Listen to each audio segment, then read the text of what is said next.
Ayon po sa isang market expert, may dalawang posibleng timeline kung kailan maabot ni XRP ang tinatawag na cycle top. Ano nga bang ibig sabihin nito?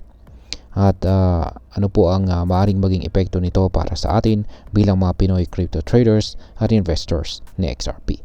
Kaya yan po ang siyang ating alamin sa video na ito, pero bago po tayo magpatuloy ay pakibasa na lamang po ang disclaimer natin dito sa ibaba. Yan, sa kasalukuyan ay patuloy po na bumabangga sa XRP sa resistance level na $2. Sa katunayan, nitong March 11, 2025 ay bumagsak ito hanggang $1.89 bago po muling nakabawi sa $2 na price level. Sa kabila ng babago-bagong presyo, isang analyst na kilala bilang Egrag Crypto ang muling bumalik sa kanyang nakaraang analysis tungkol sa long-term price trajectory ng XRP. Ayon po kay Egrag, maaari nang magsimula ang malakas na pag-angat ng presyo ng XRP mula pa nitong July 2024. Ayan. At batay po sa kanyang analysis ay kung susundin po ni XRP ang parehong pattern na nangyari mula noong taong 2021 hanggang 2024, maaaring tumagal ang bull run nito ng 1,186 days. Ngayon ay ano po ang sinasabi ng cycle A ng XRP? Ayan. Sa mas bagong analysis ay napansin po ni Egrag na tila mas sinusundan ni XRP ngayon ang isang mas lumang pattern. At yan po ang tinatawag niyang cycle A. Ayan. At ito po ay mula noong taong 2014 hanggang 2018. Base po sa historical data, ang pagtaas po ng presyo sa cycle A ay tumagal ng 1,492 days na nangangahulugan ng mas mahabang bullish period kaysa sa naunang projection. Dahil dito ay nagbigay po si Egrag ng dalawang posibleng petsa kung kailan maabot na XRP ang pinakamataas na presyo sa kasalukuyang cycle. Una ay maaari pong mangyari ito sa May 2025 na 2 buwan na lang mula ngayon. Pero kung susundin naman ang mas mahabang fractal analysis na umaabot po ng 1,614 days, maaaring umabot ang cycle top pagsapit po ng September 2025.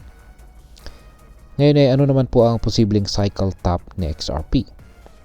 Yan, bagamat hindi po direktang sinabi ni Egrag kung magkano ang magiging maximum price na XRP sa cycle top na ito, dati na siyang nagbigay ng price targets. Isa po sa pinakakapansin-pansin niyang prediction ay ang posibilidad na umabot ang presyo ng XRP sa $27. Samantala sa short term, may ibang analyst naman tulad po ni Dom na nagsasabing critical ang kasalukuyang position ng XRP. Dahil nabigo itong manatili sa $2.2 na price level, maaaring bumagsak pa ito sa $1.6 kung hindi magpapakita ng lakas ang market. Sa ngayon ay bahagyang nakabawi po sa XRP at nasa $2.12 ito matapos maranas ng 5% na pag-angat sa parehong araw. At ayan, bilang panghuli ay ano naman ang aking masasabi tungkol dito. Ang paggalaw po ng presyo ng XRP ay talagang unpredictable.